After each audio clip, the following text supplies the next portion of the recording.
श्री प्राणनाथ पिताजी की जय।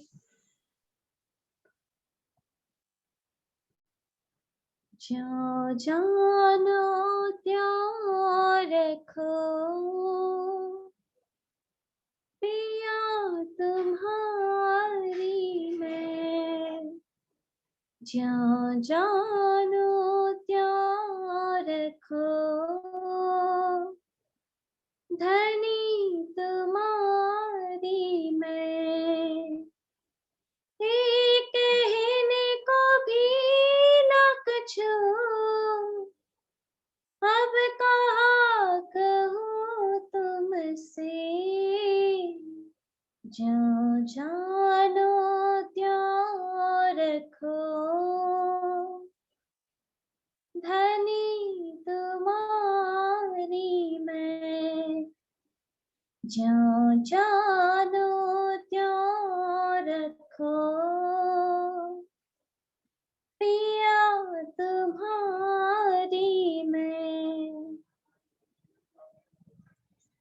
कछु कछु दिल में उपजत सो भी तुम ही उपजावत।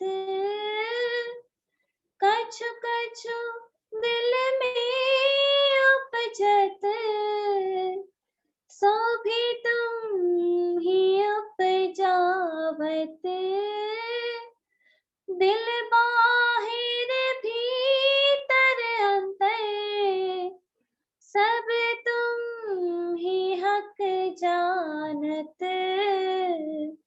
ज्यों जानो त्यों रखो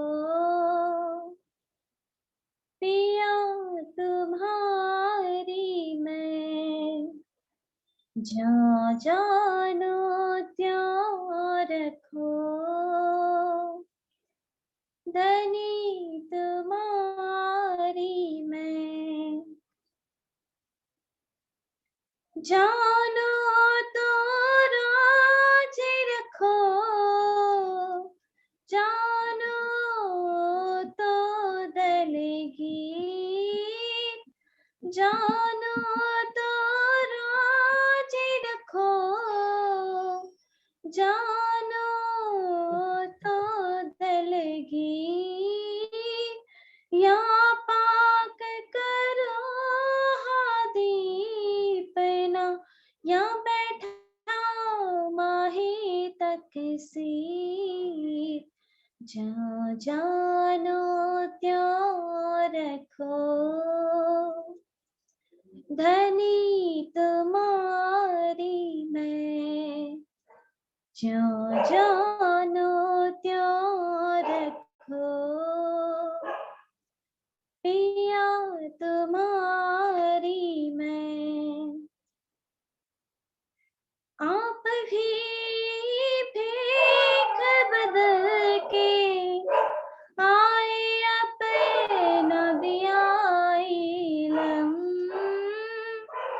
आप भी भीख बदल के आए अपना दिया इलम। सब बातें कही वतन की पर पहचान ना सके हम। ज्यों जानो त्यों रखो धनी तुम्हारी मैं। ज्यों जानो त्यों रखो पिया तुम्हारी मैं।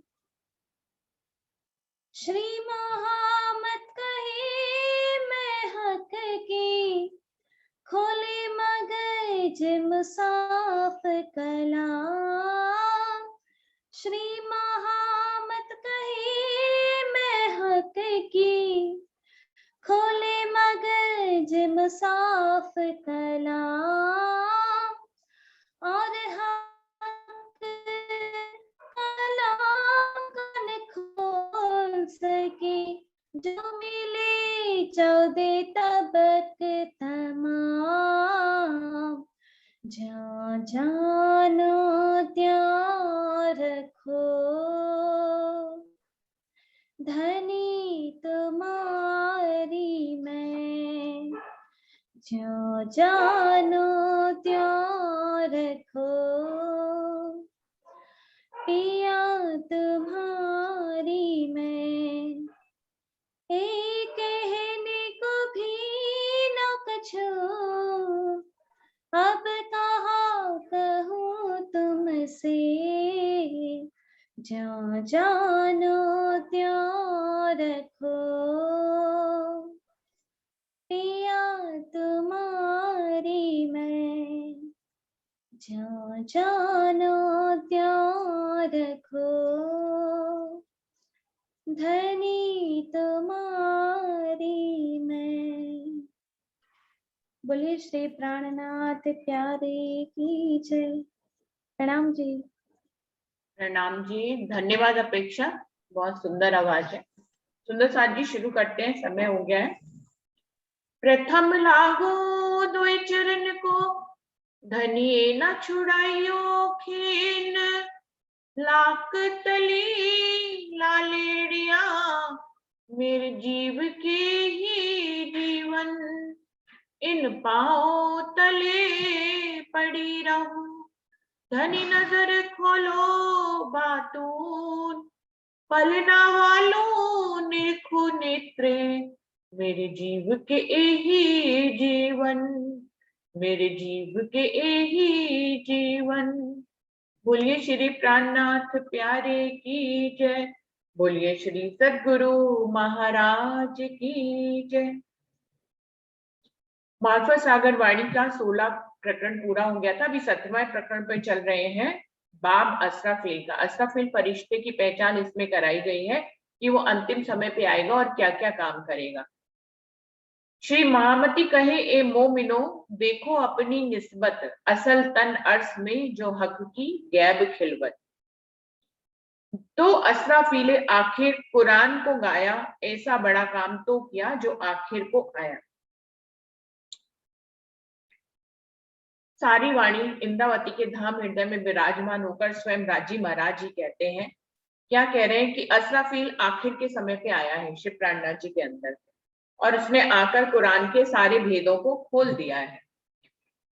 इतना बड़ा काम करने की जिम्मेदारी असराफील को मिली है, उसने इतना बड़ा काम किया है क्योंकि ये अक्षरातीत पूर्ण पारब्रह्म के हक्की स्वरूप के आखिरत के समय पे आया है।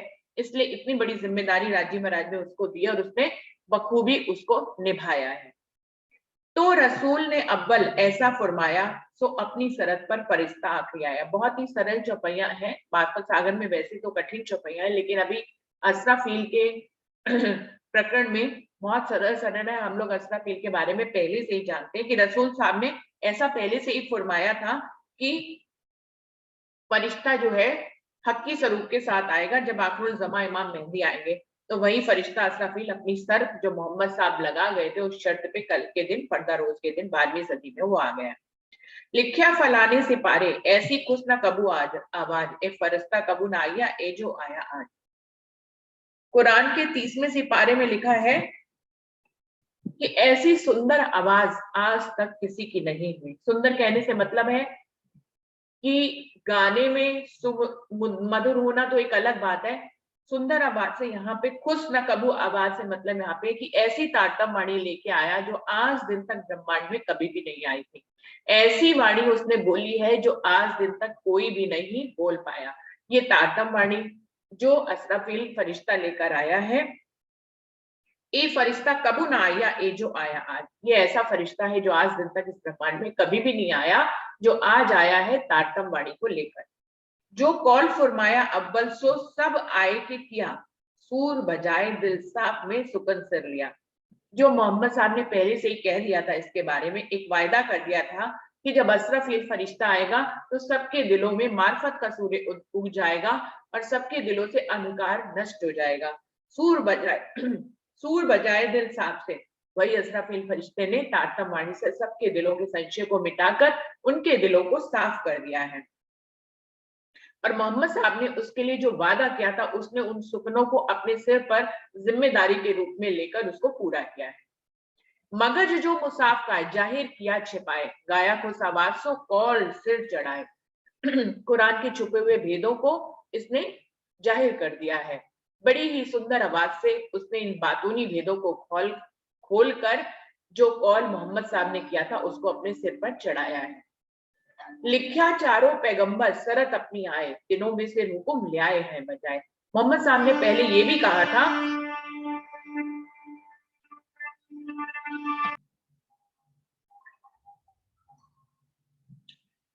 चारों पैगंबर अपनी शरत पर आए। मोहम्मद साहब ने पहले ही कह दिया था वो चारों पैगंबर कौन से हैं? ईसा, मूसा, दाऊद और खुद मोहम्मद साहब।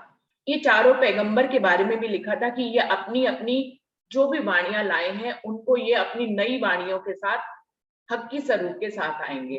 तीनों भी सिर हुक्म ले आए हैं बजाय। ये चारों पैगंबर भी मोहम्मद साहब के इस हुक्म को लेकर कि उन्होंने कहा था ये आखिरत के समय पे आएंगे, अपनी नई वाणी को लेकर उन्होंने इस हुक्म को अपने सिर पर चढ़ाया है और आकर हक के स्वरूप में अपनी वाणियों को नए वाणियों के रूप में खोला है। इसमें अंजील, जंबूर, तोरेत और कुरान, तो वही है रास, प्रकाश और कलश और सनंद जो कुरान के रूप में आई है। ये सारी बातें यहाँ पर आकर खुल गई हैं। ये चारों नई किताबें आई हैं जो हमारी वाणी में आई हैं और यही पहले ये पैगंबर जो है वहां पर लेकर आए थे अरब की धरती पर। पढ़े किताबें अपनी पैगंबर तीन, सो आए बीच आखिर ए जो हकीकी दिन। ये जो तीन पैगंबर हुए ईसा, मूसा, दाऊद, मोहम्मद साहब को थोड़ा सा अलग रखा गया है। तो तीन पैगंबर की बात, पहले चार पैगंबर की बात करिए उसमें मोहम्मद साहब को भी जोड़ा है, दूसरी चौपाई में तीन पैगंबरों की बात करिए तो वो ईसा, मूसा, दाऊद है जो कि रास, प्रकाश और कलश लेकर आए हैं। तो पढ़े किताबें अपनी पैगंबर तीन, सो आए बीच आखिर ए जो हकीकी दिन। ये हकीकी दिन निजानंद संप्रदाय में आकर इन्होंने अपनी तीनों नई किताबों को जाहिर किया है हकी स्वरूप के अंदर बैठकर। आया असराफील आखिर मोहम्मद मेहदी साथ, मुसाफ असराफील को दिया अपने हाथ। असराफील फरिश्ता है जो आखिरुल ज़मा इमाम मेहदी के साथ आया है और इस असराफील को कुरान राजी महाराज ने स्वयं अपने हाथों से सौंप दिया है कि तुम्ही को इसके बातूनी भेद खोलने हैं। हुआ सोई सरत पर पैगंबरों मिला, सो पढ़े किताबें फुरमाई से अपनी ले आप। जो शरत करी गई थी उस शरत पर पर्दा रोज के दिन 12वीं सदी में सभी पैगंबरों का मिलाप मोहम्मद हक की स्वरूप के अंदर हो गया है। वे अपनी अपनी किताबें यहाँ पर नए रूप में फुरमा रहे हैं, अपनी अपनी किताबों को नया उसका नया अध्याय लेकर आए हैं। ऐसा होता है सुंदर साथ जी, हम जब पढ़ते हैं तो भी ऐसा होता है, बायोलॉजी की है या सोशियोलॉजी की जो भी किताब है या किसी की भी है, जो पुराने बहुत पुरानी हो जाती है उनके नए वर्जन आ जाते हैं बिल्कुल ऐसे ही। और जब नए वर्जन आते हैं तो पुरानी किताबों को कोई भी नहीं पढ़ता है, तो वही बात है। तो नए वर्जन आ गए हैं रास, प्रकाश और कलश के रूप में। अब आगे नाम भी बता रहे हैं, एक तौरेत और अंजील, तीसरी जो जंबूर, सो एक किया सब जाहिर, छिपा था जो नूर। इन पैगंबरों ने जो अपनी किताबें पहले वो लाए थे वो तौरेत, जंबूर और अंजील हैं, जिनको रास, प्रकाश और कलश के रूप में यहाँ पर जाहिर किया गया है। सो एक किया सब जाहिर, छिपा था जो इन किताबों के अंदर का नूर था वो हिंद में आ गया और उन्होंने नई किताबों के वर्जन दे दिए हैं। एक मूसा और रुअल्ला, तीसरा जो दाऊद, ये तीनों पैगंबर आए बीच यहूद। ये ईसा, मूसा और दाऊद जो है ये तीनों पैगंबर जो है यहूदियों के अंदर आए थे क्योंकि उस समय तक मुस्लिम साम्राज्य नहीं आया था। एक किताबें जो आखिरी रसूल ले आए, सो मगध मुसाफ जाहिर कर अस्ताफीले पाए। ये जो आखिरी किताबें हैं, जो आखिरी किताब है कुरान के रूप में, वो आखिरी रसूल लेके आए, मोहम्मद साहब लेकर आए। सो मगन मुसाफ जाहिर कर असराफील ले गए और आज असराफील इन सभी किताबों के बातूनी भेदों को खोलकर बता रहे हैं। सो साइदी से पारे 24 में लिखी ठौर ठौर, हक हादी मोहम्मद बिना जाने और कह रहे हैं ये सारी साक्षियां जो है 24वें सिपारे में लिखी हुई हैं कुरान के, लेकिन जगह जगह लिखी हुई है ठौर ठौर पे। राजी, शामाजी और मोमिनों के बिना इनको कौन समझ सकता है। मेराज किन पर ना हुआ, पैगंबर आखिरी बिन, और पैगंबर कई हुए कई कहावे रोशन। ऐसा कहा गया है कि मेराज परमात्मा का दर्शन सिर्फ मोहम्मद साहब को हुआ उस समय और भी बहुत से पैगंबर हुए, लेकिन किसी को भी दर्शन प्राप्त नहीं हुआ सिवाय मोहम्मद के। पर ए जो अर्श अजीब रहे हमेशा मोमिन, ए रुए नजदीकी हक के इनो अर्श बीच तन। उस परम धाम का दर्शन मोहम्मद साहब को हुआ, लेकिन जो परम धाम की रूहें हैं, जो हमेशा वहीं रहती हैं, जो हक की नजदीकी कही गई हैं, इनो अर्श बीच तन, इनके मूल तन परातम जो है वो परम धाम में है। मोहम्मद साहब जब दर्शन करने गए तो उन्होंने इनकी परातमों को देखा। मोहम्मद की हदीस में खबर दई भात इन कया सरदार रुअल्ला बीच अर्श रुहन। मोहम्मद साहब जब अपनी हदीस को उन्होंने लिखा और उन्होंने उसमें ये खबर दी इस तरह की कि रुअल्ला शामा मरानी ऐसे परमधाम के मोमिन जिनकी परातम परमधाम में है, उनके बीच में रुअल्ला शामा मरानी इनके सरदार बनकर इस दुनिया में आएंगे। बीच बका लाहौत में जो रूहे मोमिन, तीन सूरत मोहम्मद की सो कहे एक तन। लाहौत में परमधाम में जो परमधाम के मोमिन कहे गए हैं, इन वो परमधाम में है, और तीन सूरत राजी महाराज की खुद की मोहम्मद की तीन सूरतें बसरी मलकी हक की, ये सब मिलाकर एक तन है। एक वाहिदत की भूमि पर ये सब लोग रहते हैं। अव्वल सूरत एक बसरी, पीछे सूरत मलकी, कहीं तीसरी आखिरी सूरत जो हक की। बहुत ही सरल चौपैया है कि सबसे पहले बसरी सूरत आई, फिर सूरत मलकी आई, और फिर तीसरी आखिरी हक की सूरत आई जो जिसने सारे वेद खोल दिए। पहले मोहम्मद साहब, दूसरे धनीदेव चंद जी, और तीसरे हक की सूरत श्री प्राणनाथ जी। ये तीनों बातून में एक है, बिल्कुल स्पष्ट लिखा है, ये तीनों बातून में एक है, जो देखिए हकीकत तब सबे सुध पाइए होए बका मार्फत। ये तीनों बातूनी में एक ही हैं। यदि हकीकत की पहचान जिसको हो जाएगी वो देख पाएगा कि ये तीनों सूरतें एक ही है, यानी कि तीनों राज्य की सूरतें हैं। तब सभी सुध पाइए होए बका मार्फत, जिनको इन तीनों सूरतों की पहचान हो जाती है उसको मार्फत, अखंड मार्फत की सारी पहचान हो जाती है। इस सभी बीच अर्श के कहावे वाहिदत, एक तन रुए अर्श की हक आदि सूरत।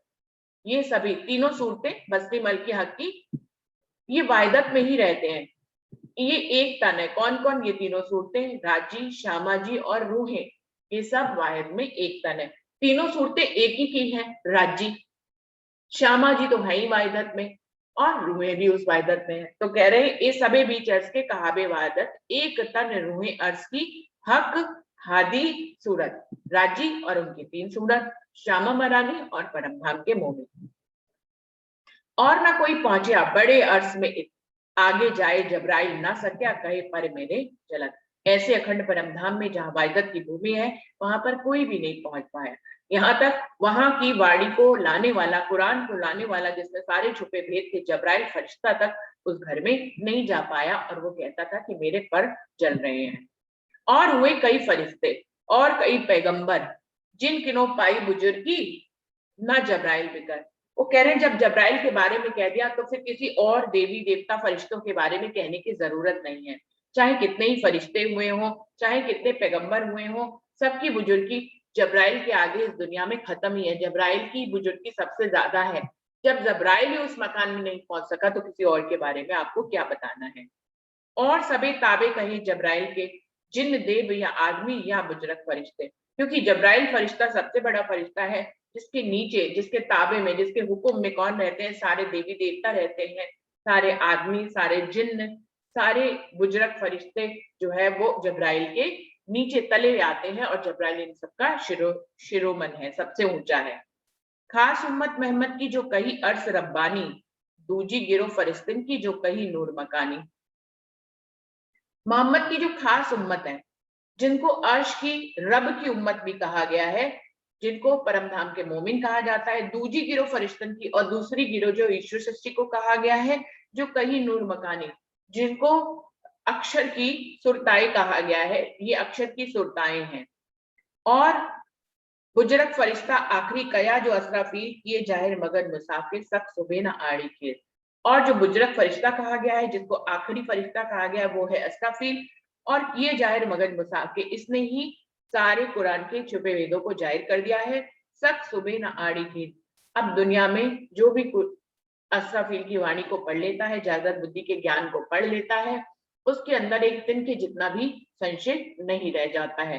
तो इसलिए वाणी मंथन करना बहुत जरूरी है सुंदर साथ जी, क्योंकि इसमें लिखा है कि जो वाणी मंथन करते हैं, जो अस्ताफील की इस वाणी से जुड़ जाते हैं, उनके अंदर एक तिनके जितना भी संशय नहीं रहता है। जबकि पूरी वाणी में जगह जगह ऐसा कहा गया है कि कभी कहीं ऐसा लगता है जैसे कि हम अगर देखें, कहीं लगता है कि खेल में आए हैं, कहीं लगता है खेल में नहीं आए हैं। ऐसी बहुत सी बातें हैं जो कि ऐसे लगता है कि कविराज जी ऐसे कह रहे हैं, कविराज जी ऐसे कह रहे हैं।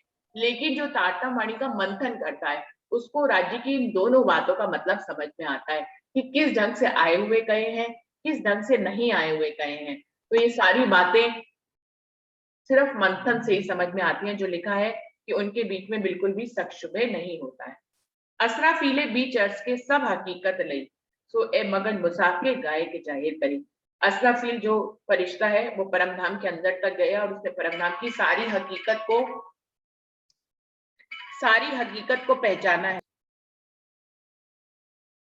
असराफीले बीच अर्ज के सब हकीकत लई, सो ए मगन मुसाफिर गाय के जाहिर करी। असराफील फरिश्ते ने परमधाम की सारी हकीकत, क्योंकि वो परमधाम खिलवत खाने के अंदर तक गया, परमधाम की सारी हकीकत को उसने लिया और कुरान के रूप में उसने जाहिर कर दिया। सब कुछ कुरान के बातूनी जब्राइल के माध्यम से सब बातूनी बातें आ गई, लेकिन उनको जाहिर, उनको खोलने की बात असराफील ने करी।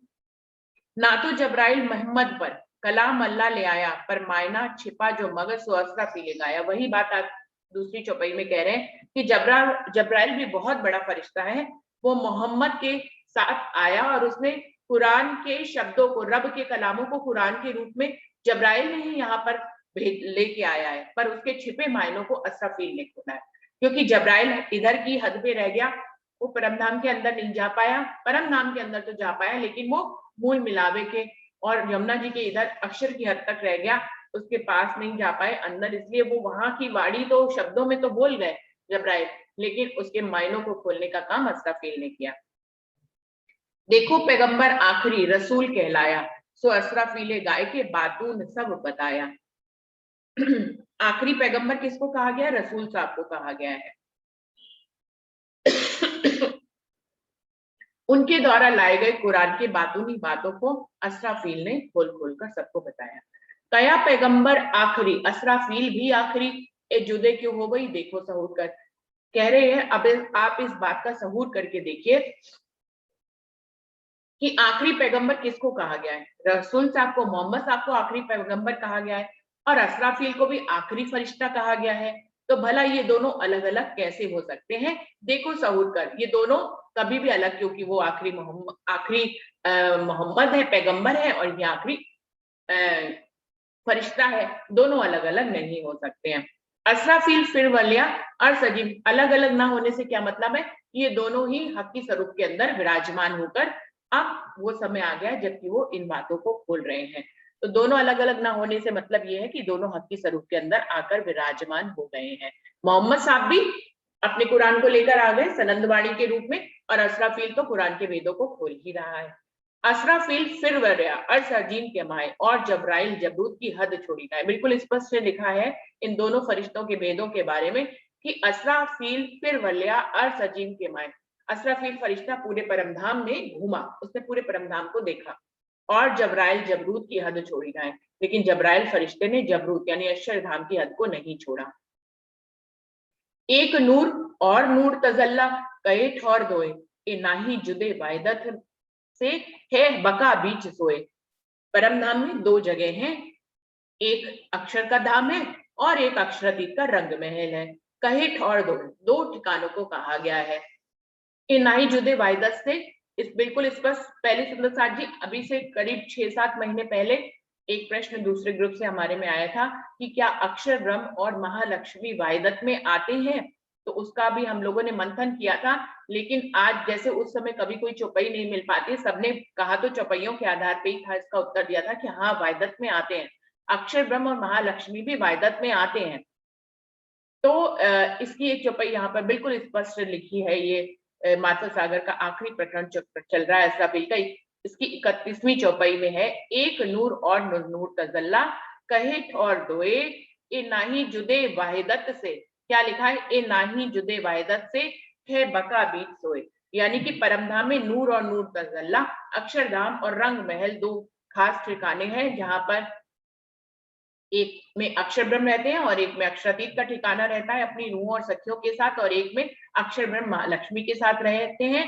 कहे ठौर धो, ये दो ठिकाने कहे गए, इन नाही जुदे वाहिदत, इन ये वाहिदत से, जो परमधाम की तासीर है, परमधाम का एक विशेष लक्षण है कि वहां वाहिदत है, यानी कि एक दिली है, सबके दिल में एक सी बात आती है। इन नाही जुदे वाहिदत से, ये वाहिदत से जुदा नहीं है, बका बीच सोए, परमधाम के अंदर ये सभी रहते हैं।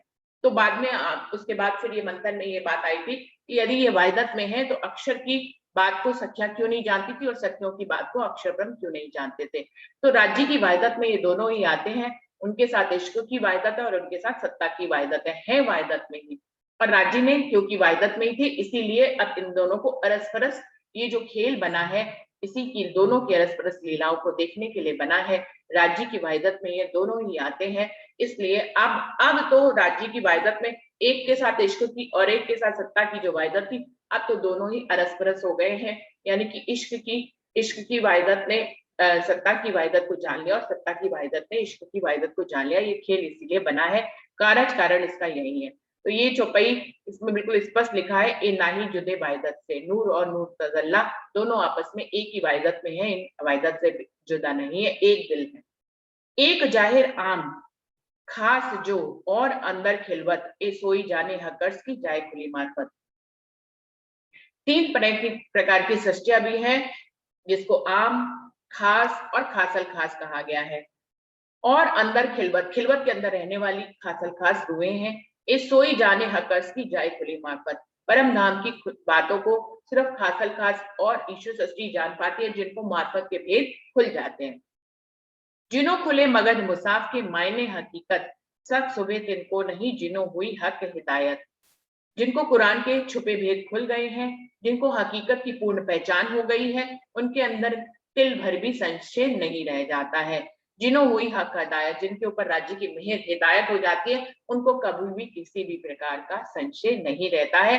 वो निरंतर वाणी मंथन करते रहते हैं, धनी की मेहर को लेते रहते हैं, और वाणी में जितनी भी बातें जिस ढंग से कही हैं, उनका गहरा मतलब उनको समझ में आता है कि अगर राजी ने एक जगह ऐसा कहा है कि वो खेल में आए हैं, तो इसका क्या मतलब है। अगर दूसरी जगह लिखा है कि खेल में नहीं आए हैं, तो इसका क्या खास मतलब है। उनको ये भी समझ में आता है कि अगर ये लिखा है कि राजी ने फरामोशी दी, तो इसका क्या मतलब है।